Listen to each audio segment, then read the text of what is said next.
Hola, muy bienvenidos a mi canal Esfera Pública.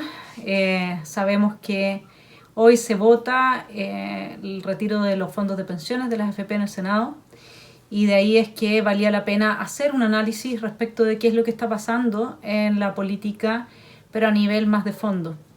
De ahí que el capítulo de hoy se llame Llorones y Plañideras. Para quien no lo sepa, las plañideras eran mujeres a las que se les pagaba una cantidad de dinero para que asistieran a un entierro y lloraran en él. Hay una descripción de ellas de la época. Decía: las plañideras con enormes hordones en las manos se entregaban a la húmeda tarea de recordar las virtudes y querencias del muerto. Bueno, acá más que las virtudes y querencias, lo que se recuerda son las necesidades, en este caso de la clase media.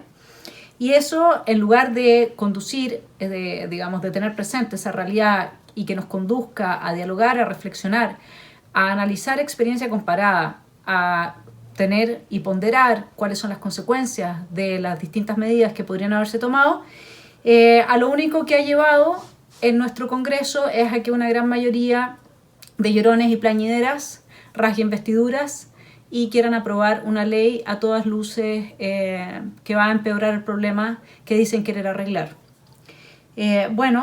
Resulta que si vamos al fondo del asunto, acá vemos específicamente que de un tiempo a esta parte, y esto es muy propio del populismo, se ha transformado al bien común, que siempre se tuvo como el principal objetivo del quehacer político, o al menos en la retórica, en el bla bla, digamos.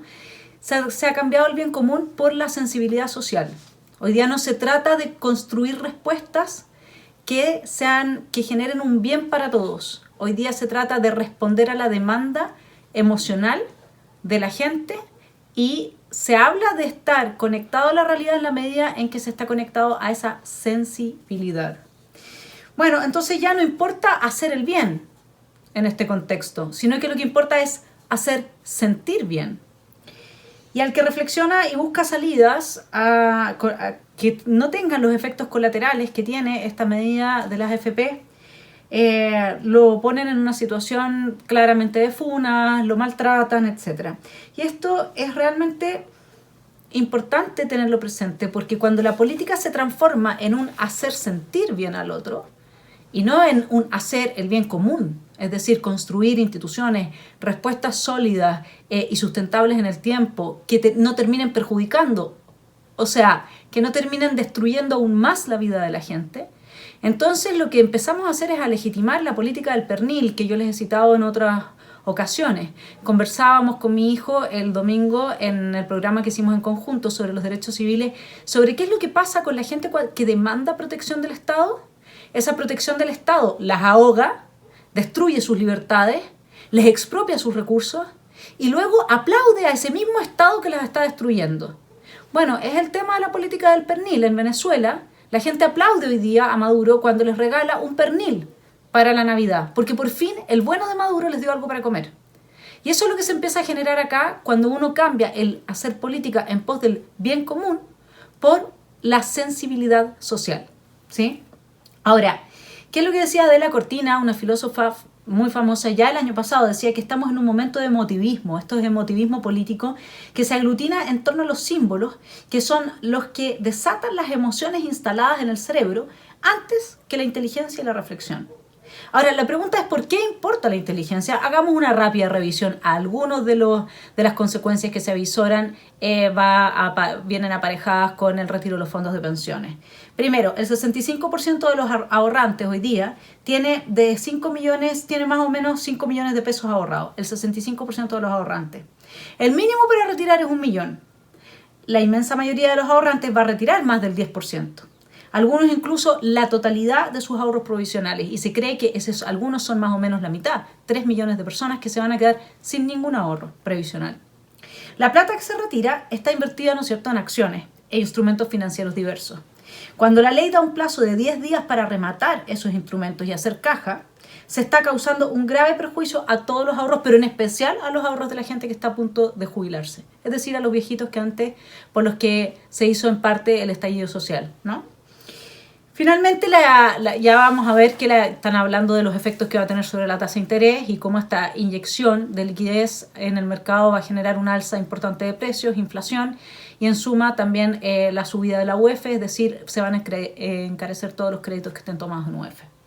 Así es que no se va a haber resuelto nada, es más, se va a haber empeorado el problema de la clase media, que tiene un alto nivel de endeudamiento que hoy día llega al 75% del ingreso de los hogares.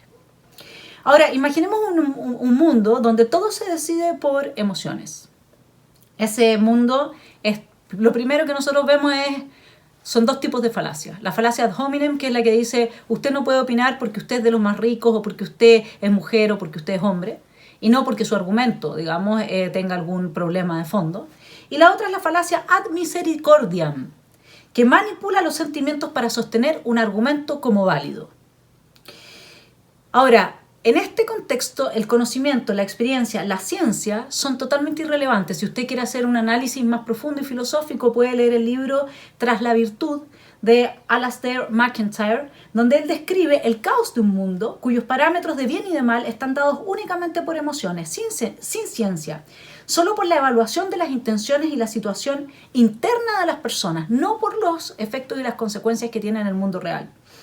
Bueno, en suma, lo que sucede al final es que en Chile gana el que menos piensa, porque hoy día el que simplemente conecta con la emoción y es capaz de transmitir y rasgar vestiduras y ser como las plañideras es aquel que al parecer está ganando la mayor aprobación de la gente, con independencia de que esa gente se vea terriblemente perjudicada en el mediano y corto plazo por esta medida.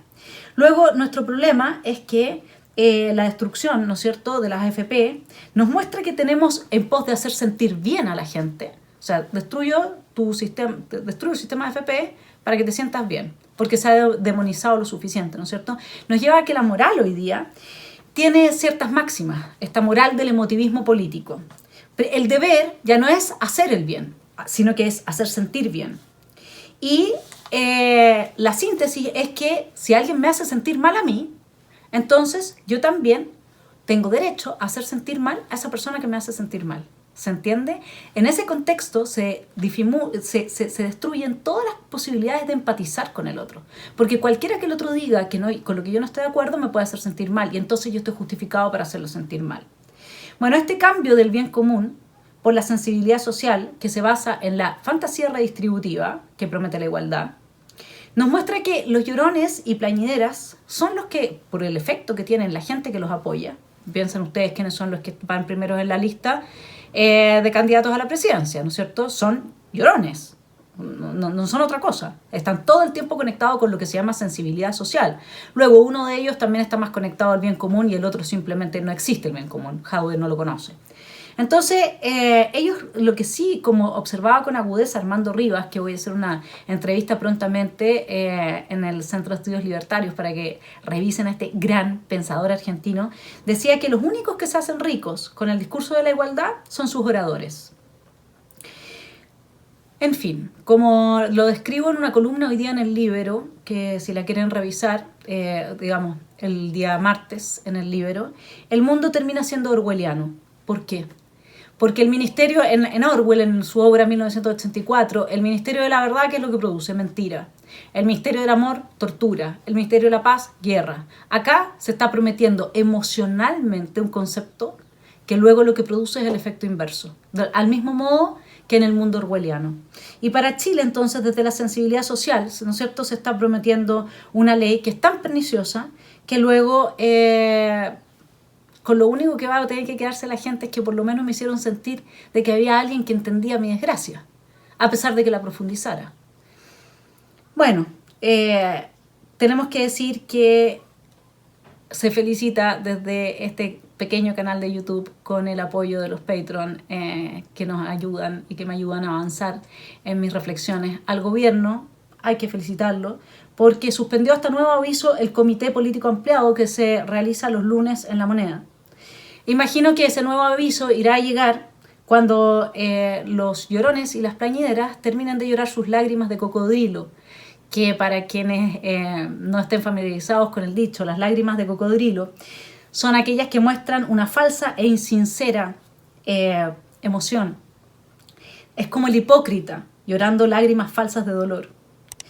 Bueno, y desde acá, como no solamente queremos criticar, vamos a plantear una solución al problema de la clase media que ayer me contó un amigo mío muy cercano al mundo de la economía. ¿Y por qué no reparten mejor los dividendos de Codelco directamente a la clase media? Espero les haya gustado la idea y la sigan comentando. Que tengan una muy buena semana.